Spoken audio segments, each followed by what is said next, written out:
Hello বন্ধুরা, আশা করছি সবাই ভালো আছেন। আজকের রেসিপি হলো মাটন কিমা দিয়ে মাশরুমের একটি দুর্দান্ত স্বাদের রেসিপি। তো প্রথমে কিভাবে তৈরি করেছি সেই রেসিপিটি চলুন তাড়াতাড়ি দেখে নেই। আর ভালো লাগলে অবশ্যই কমেন্টে জানিয়ে যাবেন।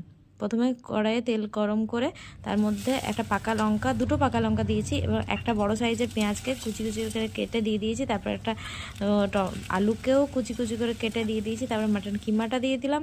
এরপর রসুন, আদা আর কাঁচা লঙ্কা আর টমেটোর পেস্ট একটা বানিয়ে রেখেছি একসাথে, সেটা দিয়ে দিলাম।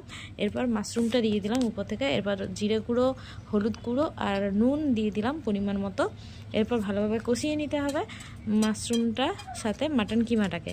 এবার ভালোভাবে কষিয়ে ঢাকার চাপা দিয়ে রেখে দিতে হবে প্রায় আধ ঘন্টা পর্যন্ত।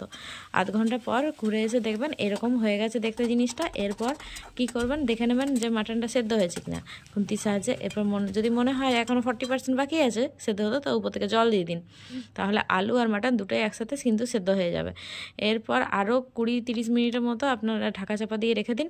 ব্যাস, তারপরে রেডি হয়ে যাবে কিন্তু আমাদের মাটন কিমা দিয়ে মাশরুমের এই দুর্দান্ত স্বাদের রেসিপি, যেটা রুটি, লুচি, পরোটা, নান সবের সাথেই ভালো লাগবে এবং ভাতের সাথেও ভালো লাগবে। এরপর গোলমরিচ গুঁড়ো দিয়ে দিয়েছি একটু ঝাল করার জন্য, আর দিয়ে দিয়েছি ধনেপাতা কুচি, আর দিয়েছি সামান্য পরিমাণ একটু চিনি ঝালটাকে ব্যালেন্স করার জন্য।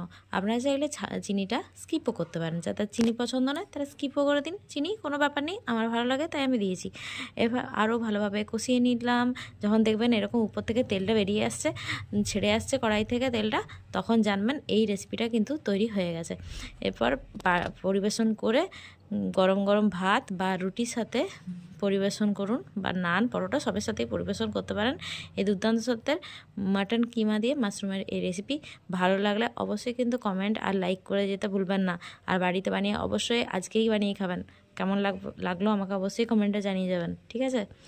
আর আজকের মতো এখানেই শেষ করলাম। আবার দেখা হচ্ছে অন্য কোনো নতুন ভিডিও নিয়ে। ততক্ষণ জানাই টাটা। আর লাইক অবশ্যই করবেন প্লিজ, অনেক কষ্ট হয় ভিডিও বানাতে।